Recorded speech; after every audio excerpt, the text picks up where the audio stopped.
ሰላም የዩቲዩብ ቤተሰቦቼ እንደምን አላችሁ? በዛሬው ዕለት የማቀርብላችሁ ጀነራል ዌይስ ኦፍ ካልኩሌቲንግ ዘ ዲተርሚናንትስ ኦፍ ኤ ጊቨን ማትሪክስ የሚለውን ይሆናል ማለት ነው።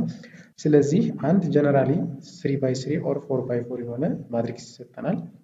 እሱን ማትሪክስ እንዴት አድርገን ካልኩሌት ማድረግ እንደምንችል የማሳያችሁ ይሆናል ማለት ነው። After watching this video, you will be able to now calculating cofactors of a given matrix and then the determinants of that matrix ይሆናል ማለት ነው።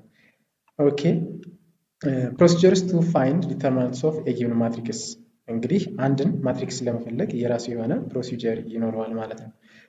ከፕሮሲጀሮቹ መካከል the first one calculating the cofactor, what does it mean cofactor and how can we calculate this cofactor. The second, determine the last determinant that we want.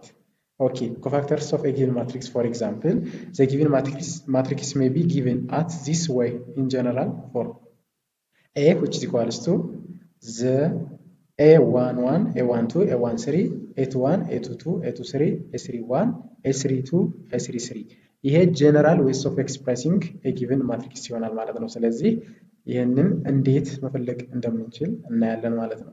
ኦኬ እዚህ ጋር ስንመጣ ሌትስ ሳይ ኮፋክተርስ ኦፍ ኤ ማትሪክስ ኤ ቢ ሲ እንደዚሁም ለእያንዳንዳቸው ልክ ሮ በሮ ኮለመን በኮለመን ያሉትን የተሰጠውን ኤ የተባለውን ማትሪክስ ኮፋክተር በዚህ መንገድ እንፈልጋለን ማለት ነው። C11 C12 C13 C21 C22 C23 C31 C32 C33 በሚለው ኮፋክተርስ ኦፍ this matrix can be expressed in such a way. Then let's see how we can calculate these cofactors of a given matrix. For example, C11 which is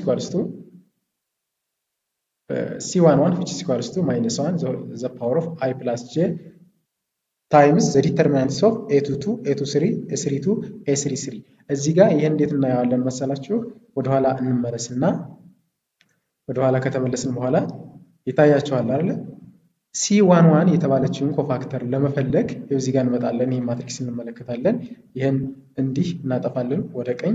ከዚሁም ተነስተን አሁን ወደ ታይ ሮ እና ኮሎሙን ካጠፋን በኋላ ይሄንን ዲተርሚናንት በመፈለግ ከዛ -1 the whole power of I plus j በሚለው መሰረት እንፈልጋለን ማለት ነው። ይሄው ይሄን እንደዛ አድርገን እንፈልጋለን።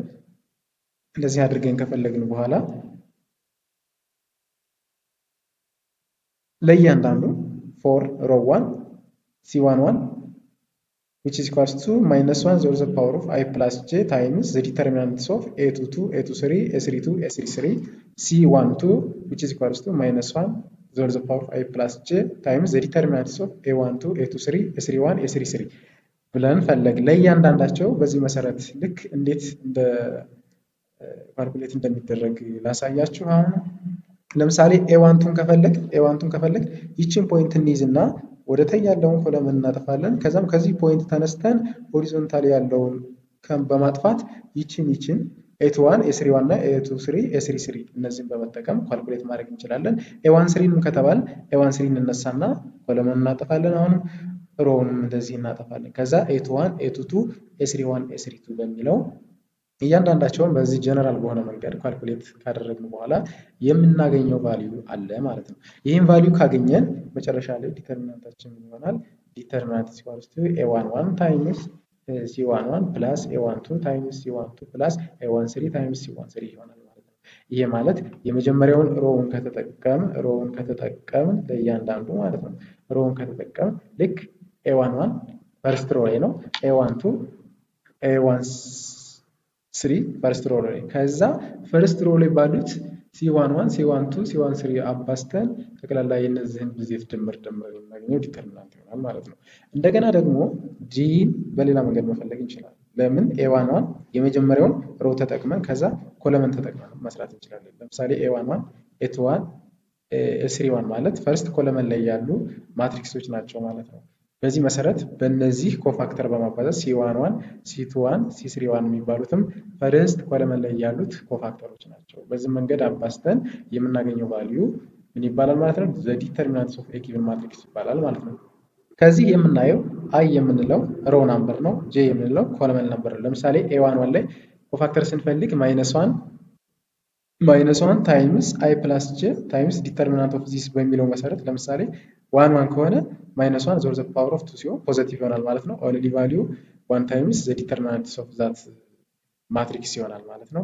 ከዚህ በተጨማሪ ሌላ የምነግራችሁ ነገር ቢኖር በሮዋችን ወይም በኮለመናችን ላይ ብዙ ዜሮዎች ካሉ ልክ ፕሮዳክታችንን ለማቀነስ በ0 ታይምስ ሰምቲንግ ለምሳሌ 0 ታይምስ C12 ብንለው ወይም C11 ብንለው ዜሮ የመሆን ፕሮባቢሊቲ ስለሚኖር ካልኩሌሽናችንን ሲምፕሊፋይ የማድረግ ሁኔታ ስላለ በዛ መሰረት ምን ማድረግ እንችላለን ማለት ነው። ዜሮ ያለውን ኮለመን ወይም ብዙ ዜሮ ያለውን ኮለመን ወይም ብዙ ዜሮ ያለውን ሮ መርጠን ዲተርሚናንታችንን በዚህ መሰረት መፈለግ እንችላለን።